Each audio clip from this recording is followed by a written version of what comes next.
Hello, and welcome to The Secret Sits. I'm your host, John Dodson.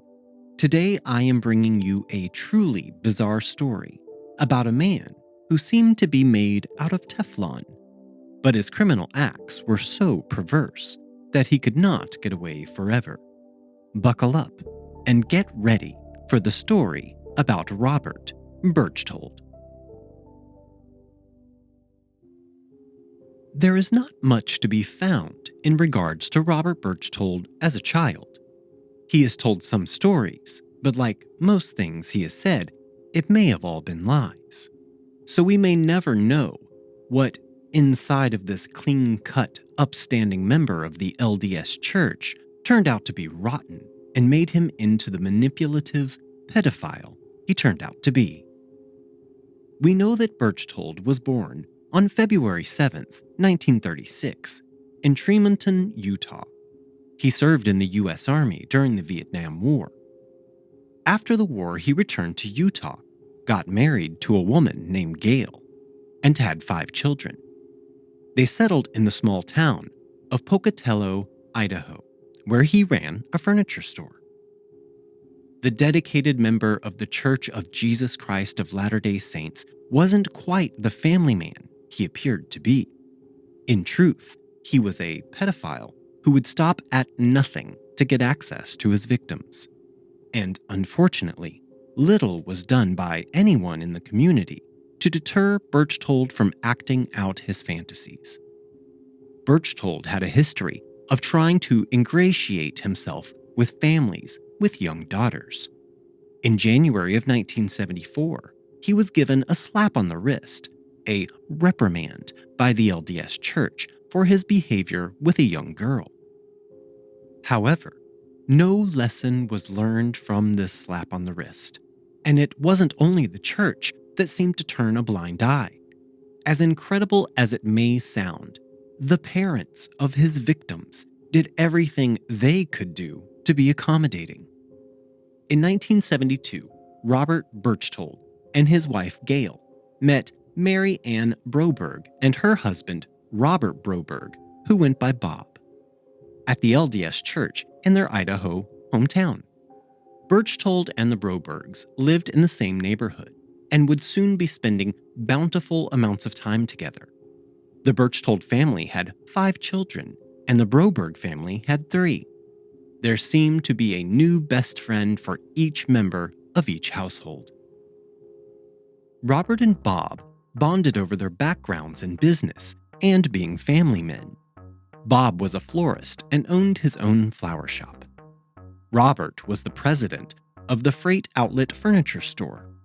Mary Ann and Gail bonded over their families and their faith. A close family friendship ensued with 10-year-old Jan Broberg and her sisters Susan and Karen Broberg, describing Robert as a second father, affectionately calling him Dad, Brother B, or just B. They had all the fun toys we didn't have, like a boat, snowmobiles, and a trampoline, Jan recalled. Robert soon took a special interest in Jan. Upon learning that Jan and her sister, Karen, shared a basement bedroom, the handy Robert built a wall, giving the 2 girls their own bedrooms. Building this wall also gave Robert an excuse to be in the Brobergs' house more often. It would also give Robert private, intimate access to Jan. The 2 families, especially the children, spent tons of time together, including participating in sleepovers at one another's houses. The Berchtold had a large trampoline in their backyard, which the kids would sleep on sometimes during their sleepovers. Jan remembers that one night, during one of these sleepovers, she woke up in the middle of the night, lying on the trampoline, and her panties had been pulled down, almost to her ankles.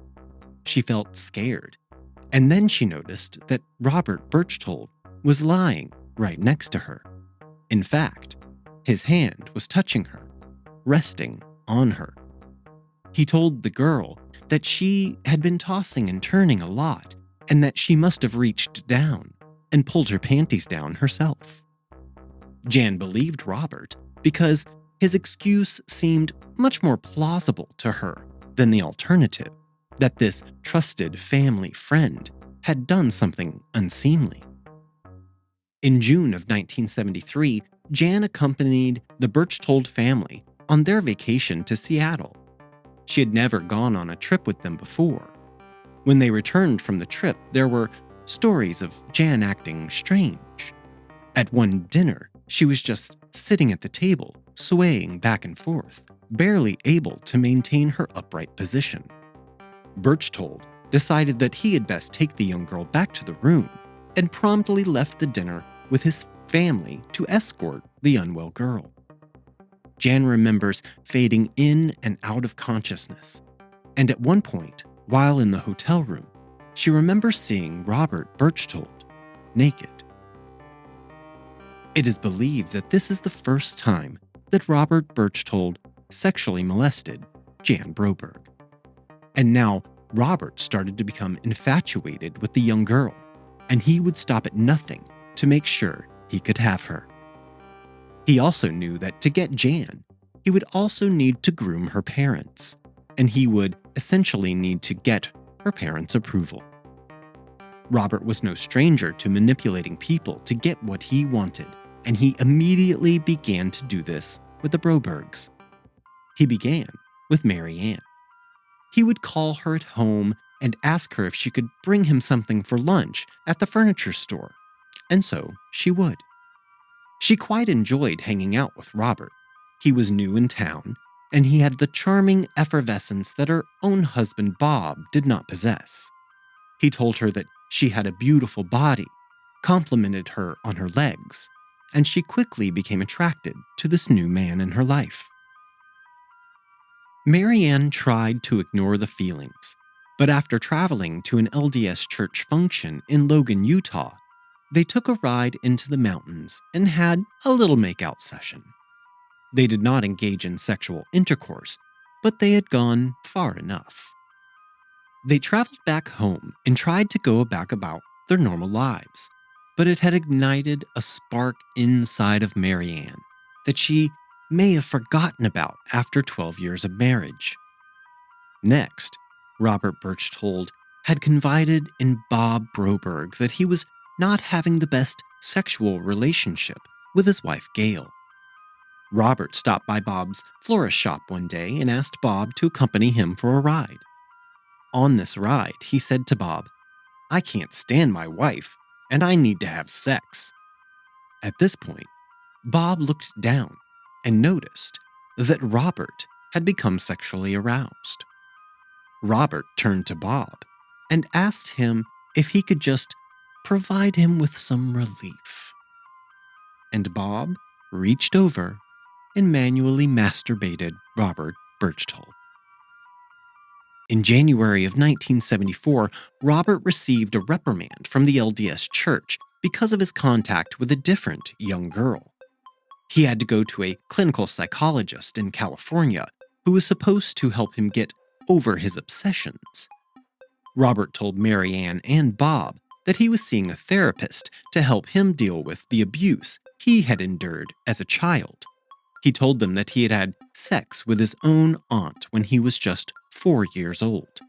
He then told them that as part of his therapy, his therapist recommended he sleep in the same bed as their daughter Jan. He would just lie in the bed beside her as she slept. The doctor had also given him these strange tapes to listen to while he laid in bed with Jan. Neither one of us was comfortable with him doing it, Mary Ann said, but it was his therapy. And by this point, Robert had something to hold over each of the Brobergs' heads. The schoolgirl crush Mary Ann had, plus their little makeout session in the car, and even worse for Bob, a homosexual encounter. He would never live that down if people found out. Years later, a teary-eyed Bob said, "I did the worst thing I've ever done." And he did not mean the homosexual act itself. but rather that he had ruined the fidelity of his marriage to Mary Ann. Their daughter, Karen, explained the impact that the incident had on her father. Once he had something to hang over their heads, he controlled them. They had a 10-minute locker room incident that affected my father for the rest of his life. Berchtold later admitted to the FBI, "I entered into a homosexual relationship with her father in order to have access to Jan. I had a fixation for Jan." After their initial therapy session, Robert Berchtold slept in Jan's bed around 4 times per week for the next 6 months. Robert Berchtold believed that he and Jan were meant to be together, and nothing would stand in their way. On October 17th of 1974, Berchtold told Mary Ann that he wanted to take Jan horseback riding. But Mary Ann said no, because it was a school night and she had her piano lessons that evening. But Robert insisted, and he offered to pick up Jan from her piano lessons and then take her horseback riding. Mary Ann was a bit apprehensive at first, but she eventually agreed. What could possibly go wrong? As soon as Berchtold got Jan in his car, he told her to take her allergy medication, which was not actually her medication. He drugged her and proceeded to stage a fake alien abduction, and then drove away with Jan in his family's motorhome. Jan almost immediately lost consciousness, and she does not remember any part of the drive. Fading in and out of consciousness, Jan discovered her arms and legs tied to a bed. On occasion, Jan would wake up with a small intercom device next to her pillow. The high-pitched voices coming out of the ivory box identified themselves as aliens who had come to Earth from a dying planet. These aliens, named Zeta and Zethra, told Jan that she was in fact part alien herself. They told her that her mother was her biological mother, but her father had actually been an alien. Jan explained, "They said that they had been watching me since I was born, and I had been chosen to be impregnated with a child who would save their planet. They called me the female companion. Not knowing what they meant by that, I would be given further instructions when I met the male companion." After 3 days, Jan awoke to find the motorhome had stopped moving. The intercom told her to go to the front of the vehicle. She opened the door and found a bloodied Robert Berchtold lying on the couch of the motorhome. Jan was shocked, but also relieved that the male companion, because it could have been anyone, but it turned out to be a man she loved with all of her heart, a man who was a constant in her life. A dazed and confused Berchtold acted as though he had no idea what was going on. As if on cue, the intercom relayed more details about Jan's mission. As told by Berchtold, by the aliens, he was the male companion she was seeking. Not only that, Berchtold needed to impregnate her before she turned 16 so she could help save the extraterrestrials' dying planet. If she didn't follow the aliens' orders, they were going to kill her and her father. Her sister Karen would go blind, and her sister Susan would be kidnapped and forced to take her place as the female companion. Robert Berchtold showed Jan some books from the RV, which she quickly discovered were about sex. And the aliens came over the voice box and told her that it was time for her to do the thing, which makes others happy. So Jan and Robert began having sexual intercourse. Over the course of the next month, Berchtold repeatedly raped Jan Broberg. During their time together, which we later find out is in Mexico, Berchtold and Jan got married. The legal age to marry in Mexico at this time was just 12 years old. But What was going on back in Idaho during all of this?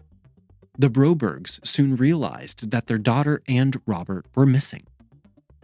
Around 9 p.m. on the night of their disappearance, Gail came over to the Brobergs' home.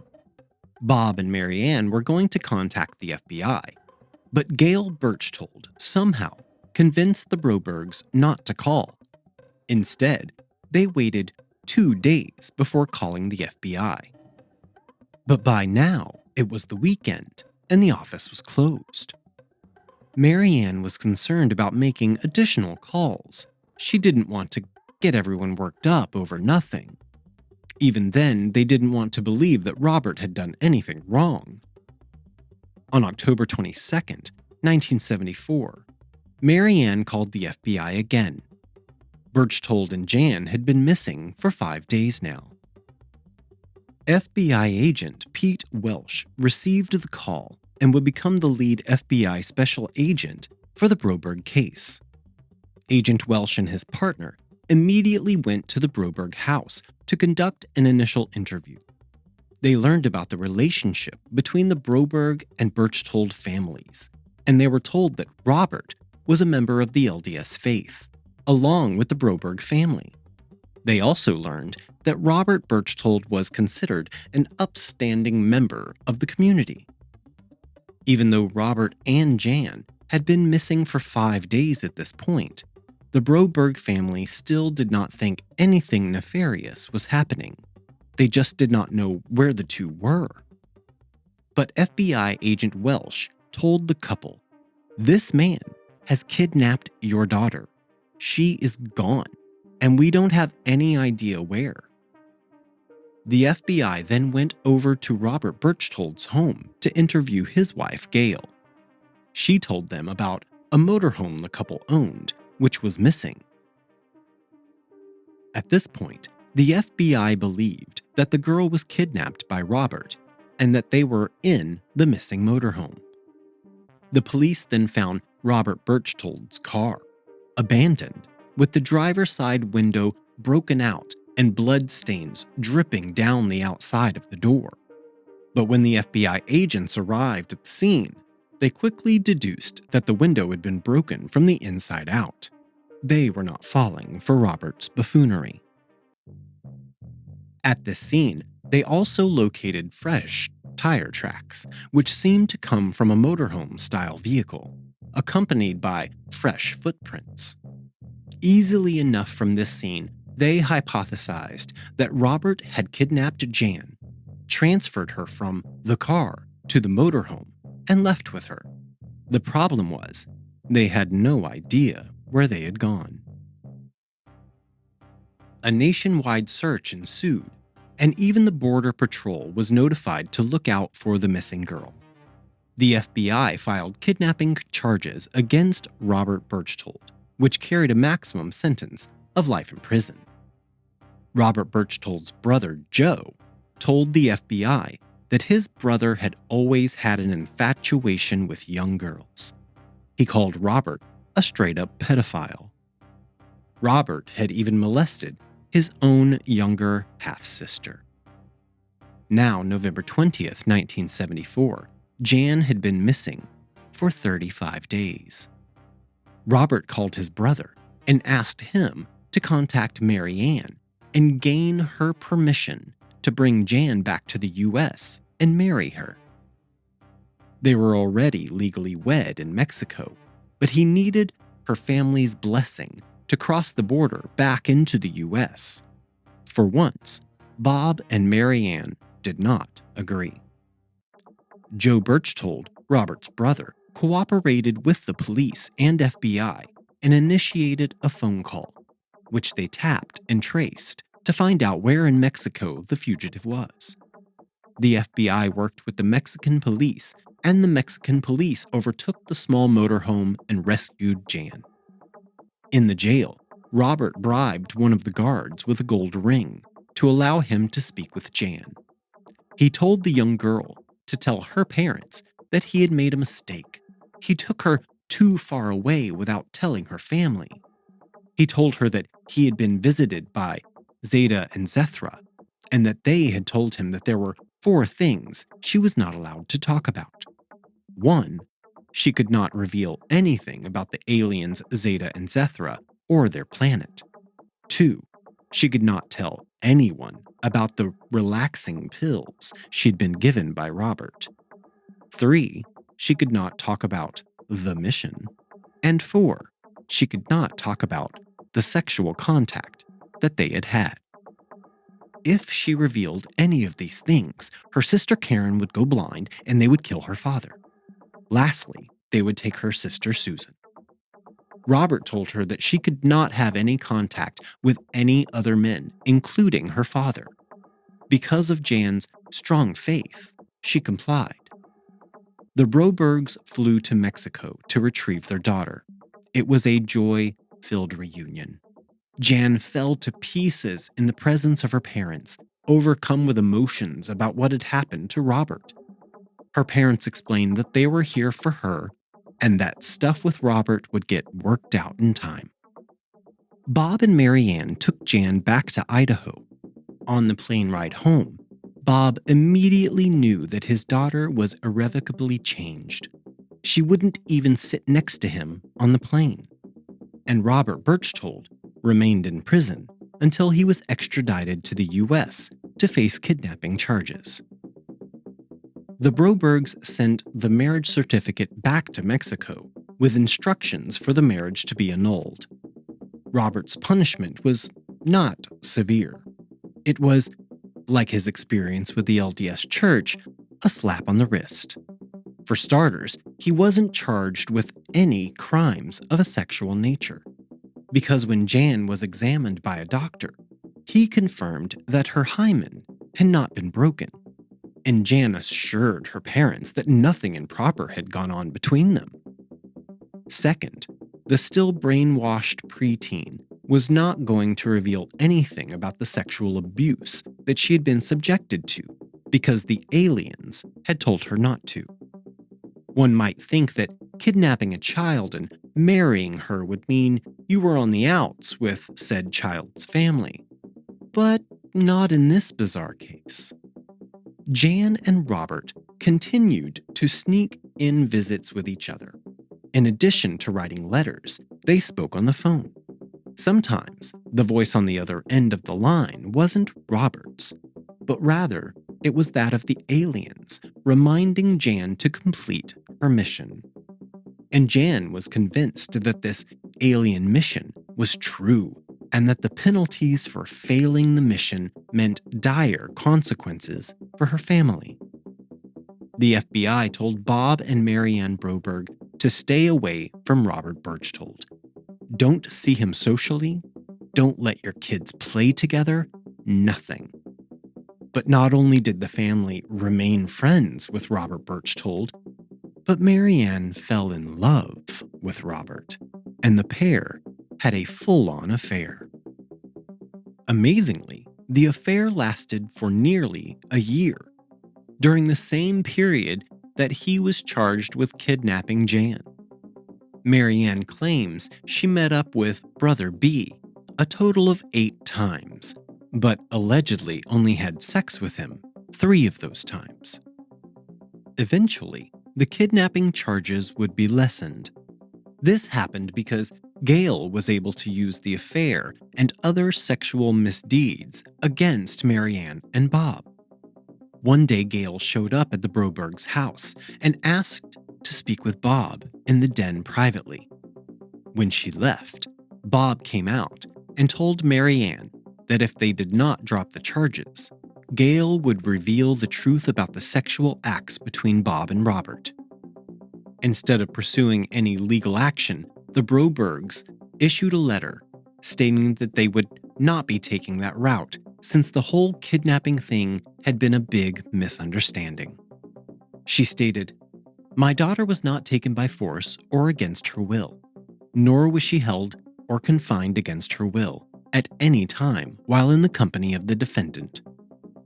But because of the federal resources utilized in this search for Jan, federal authorities insisted that a trial proceed. At the trial, the prosecution had no witnesses. No one would testify against Robert Berchtold. Robert then moved to live close to his brother Joe, and in doing so, he left his wife Gail and their 5 children behind, telling her that he would come back for them when they had appropriate resources. He would still come home on the weekends and attend church. The community seemed to have no ill will towards Robert at all. One night, Jan awoke in her basement corner bedroom and saw Robert standing in her room, the white speaker box next to her bed, playing messages from the aliens. And then Jan would start getting notes passed to her at school to meet at certain locations at certain times. Sometimes she would receive a love letter from Robert. Sometimes the location would be a phone booth. The phone would ring, and on the other end was a strange alien voice giving her instructions to proceed with the mission. Jan would write love letters back to Robert.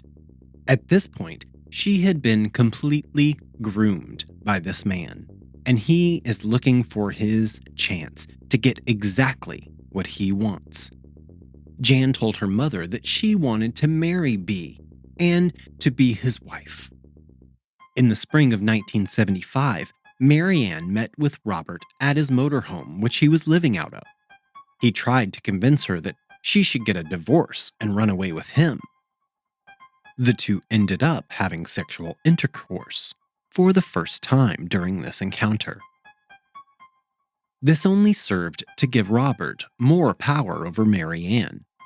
4 or 5 days after this rendezvous, Robert called Bob Broberg and told him about the sexual encounter that he had had with Marianne. This, of course, disrupted their marriage irreparably, but Marianne felt that she also loved Robert, and their affair would continue for the next 8 months. Bob Broberg filed for divorce from Marianne, but after being separated for only a few days, the couple reconciled. In June of 1976, 20 months after the kidnapping, Berchtold agreed to a plea deal for felony kidnapping. The judge sentenced Robert to 5 years, but immediately reduced it to only 45 days. During this year, Jan wanted to go spend the summer working in Jackson Hole, Wyoming at a water park. Her parents refused, and then Robert called Marianne and told her to let Jan go to Jackson Hole, or she was just going to run away and hitchhike there. So Marianne put Jan on a plane to go to Jackson Hole. And Bob was pissed that she went behind his back to make this decision. And of course, when Jan got there, she stayed with Robert in his motorhome, and they lived like a couple. They also continued the mission. They continued to have sex. Jan was now 13. On August 10th, 1976, 2 years after kidnapping Jan the first time, Robert Berchtold stole her away again. This time, they were gone for 4 months. Berchtold appeared in Jan's bedroom window, telling her to pack her things and leave a note saying she was running away. Jan, who was clearly misguided, wrote, "You won't let me do what's right, so I'll do what's wrong. I do not plan on coming back. I just want to be me and have B. Let me go." Jan had implied that Robert had nothing to do with her running away and that she was not with him, but of course she was. The pair snuck into Berchtold's Lincoln Continental and headed south to California. Naturally, Jan's parents were distraught about her running away, and out of embarrassment within their community, the couple was reluctant to tell anyone that Jan was gone again. So this time, they waited 2 weeks before contacting the FBI. The FBI, on the other hand, wasn't convinced that Jan was not with Berchtold. What with Berchtold being away and all. On September 1st, Jan had been missing for 3 weeks, and it was time for Berchtold to begin his jail sentence. In the end, Robert Berchtold spent less than 2 weeks in jail. After leaving jail, Berchtold took his motorhome and moved to Salt Lake City, Utah. In November, it was discovered that Berchtold had kidnapped Jan, and he was now living in Salt Lake City, Utah. Jan, however, was not in Salt Lake City with Robert. He'd enrolled her at an all-girls Catholic boarding school in Pasadena, California. True to form, Berchtold convinced the educators at the school that he was in the CIA and that he and Jan were on the run. If anyone came looking for her, it was the bad guys. The FBI eventually contacted the school, but the staff was more than a little reluctant to provide them with any information about Jan, since they, like almost everyone else it seems, believed everything that Berchtold told them.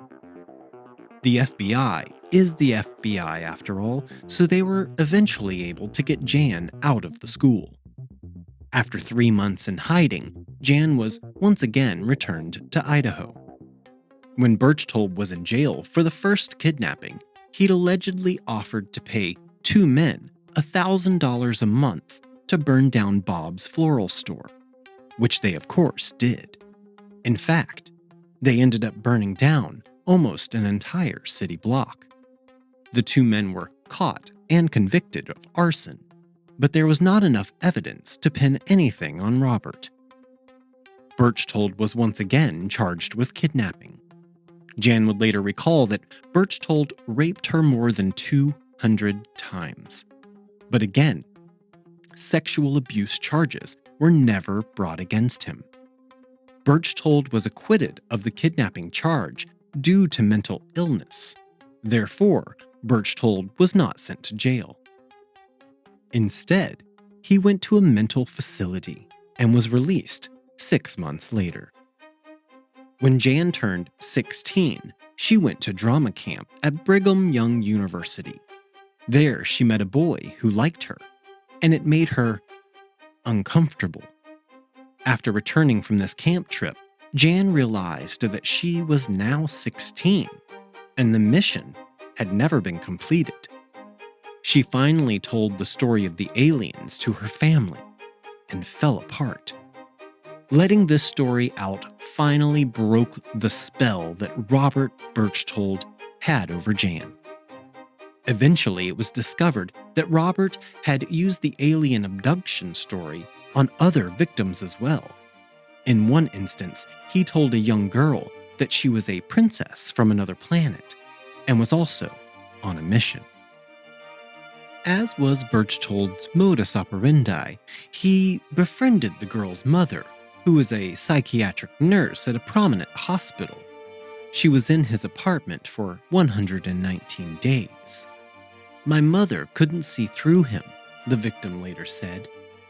For this, Berchtold was actually charged and convicted of rape of a child and sentenced to jail. He served 1 year. Why Berchtold used the alien narrative has never been completely answered. Was he fascinated by science fiction, or did he know that his victims, who were mostly religious, could be manipulated through their blind faith? 6 women have since come forward to say that they were also raped by Robert Berchtold. Proving there's someone for everyone, Robert, who had long ago divorced Gail, moved to Brigham City, Utah, and remarried. This time to a second-grade teacher who had 2 daughters. The 2 daughters, though, ran away to their biological father's house in Idaho. Why? Robert had begun to sexually abuse them as well.